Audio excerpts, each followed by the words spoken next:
le Conseil des diffuseurs et éditeurs de presse du Sénégal, le CEDEPS, devait tenir aujourd'hui un point de presse sur la crise dans les médias sénégalais.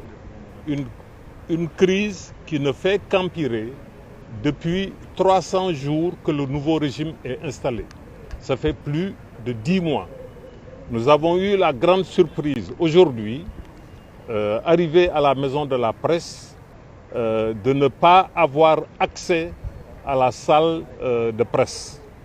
Le directeur de la maison de la presse, que j'avais informé hier, comme on le fait habituellement, et il m'avait dit qu'il allait prendre les dispositions nécessaires et informer ses services. Malheureusement, et qu'il allait me revenir, il ne m'est pas revenu. Et aujourd'hui, ses propres services ont tenté de rentrer en contact avec lui, mais n'ont pas pu le joindre.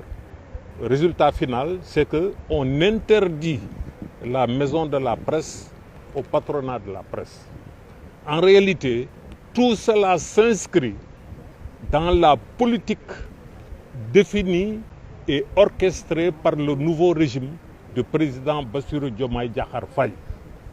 Depuis plus de 10 mois maintenant, il y a une politique, une stratégie pour liquider la presse privée au Sénégal.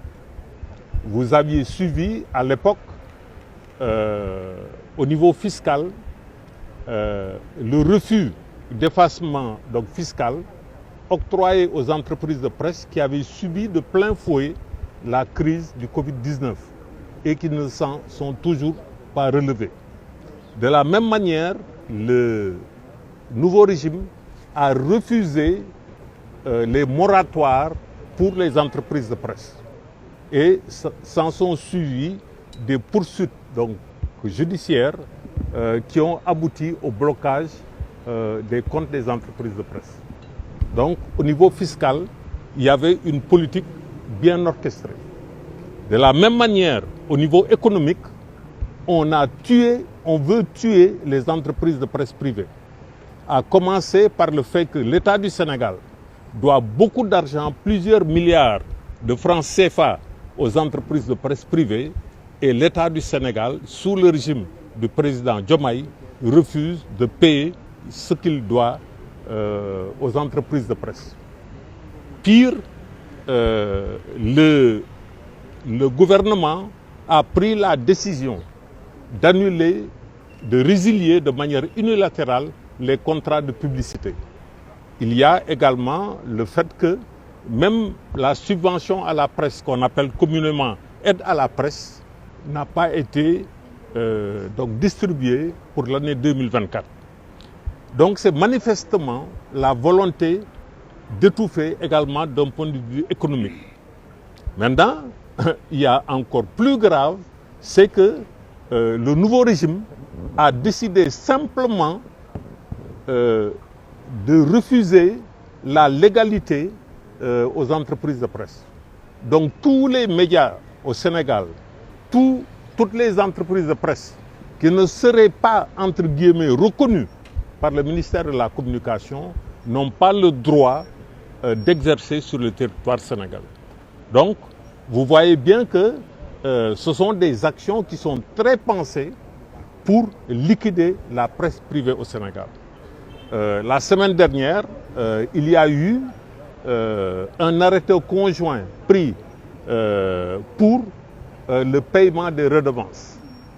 La surprise, encore une fois, c'est que les entreprises de presse n'ont pas été concertées, mais mieux, toutes les taxes pour les redevances ont été augmentées. Là aussi, c'est pour tuer économiquement la presse sénégalaise. Et cette vision de redevance pour la presse, c'est une vision simplement fiscaliste et qui ne correspond pas ni aux intérêts de la presse, mais surtout aux intérêts du Sénégal, qui doit favoriser les conditions de développement d'une presse libre et indépendante, viable économiquement. Donc tous ces faits sont vraiment des faits extrêmement graves pour la première fois au Sénégal, lors de la troisième alternance politique. Lors des deux premières alternances politiques, nous avions des menaces sur la liberté de la presse, mais aujourd'hui, on a dépassé le stade des menaces. Ce sont des actions concrètes qui ont été menées contre les entreprises de presse pour simplement le musellement de la presse. Ceci est extrêmement grave et nous voudrions vraiment lancer un appel au président de la République pour que l'appel au dialogue rénové avec la presse qu'il avait lancé en Conseil des ministres le 14 août 2024, que cet appel-là soit enfin matérialisé. Malheureusement, les 10 mois que nous avons vécus sous le nouveau régime attestent incontestablement d'un recul, d'une hypothèque sur la liberté de la presse et la liberté même d'entreprendre dans le secteur de la presse. Donc, nous lançons également un appel à tous les citoyens. Nous lançons un appel à l'ensemble de la société civile, à l'ensemble de notre élite politique, économique, intellectuelle, à nous, acteurs des médias, parce que cette situation-là concerne autant les entreprises de presse que les employés des entreprises de presse. Nous lançons donc un appel également aux partenaires du Sénégal pour que la tentative de musellement de la presse ne puisse aboutir. Il en va de la démocratie au Sénégal, il en va du développement du Sénégal et aucune politique de souveraineté ne pourra être couronnée de succès si la presse est réprimée. Encore une fois, nous avons eu ces mêmes positions. On ne peut pas nous attaquer sur le fait que nous défendons des positions de principe. Nous avons eu ces mêmes positions sous la première alternance avec le président Abdoulaye Wade. Nous avons eu les mêmes positions sous le président Macky Sall lors de la deuxième alternance.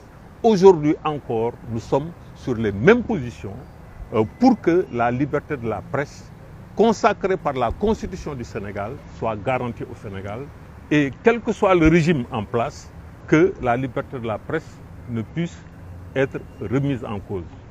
Donc voilà l'appel que nous lançons et encore une fois, nous déplorons le fait des actions d'une bassesse incroyable, nous refuser en tant que patronat de la presse à accéder à la maison de la presse.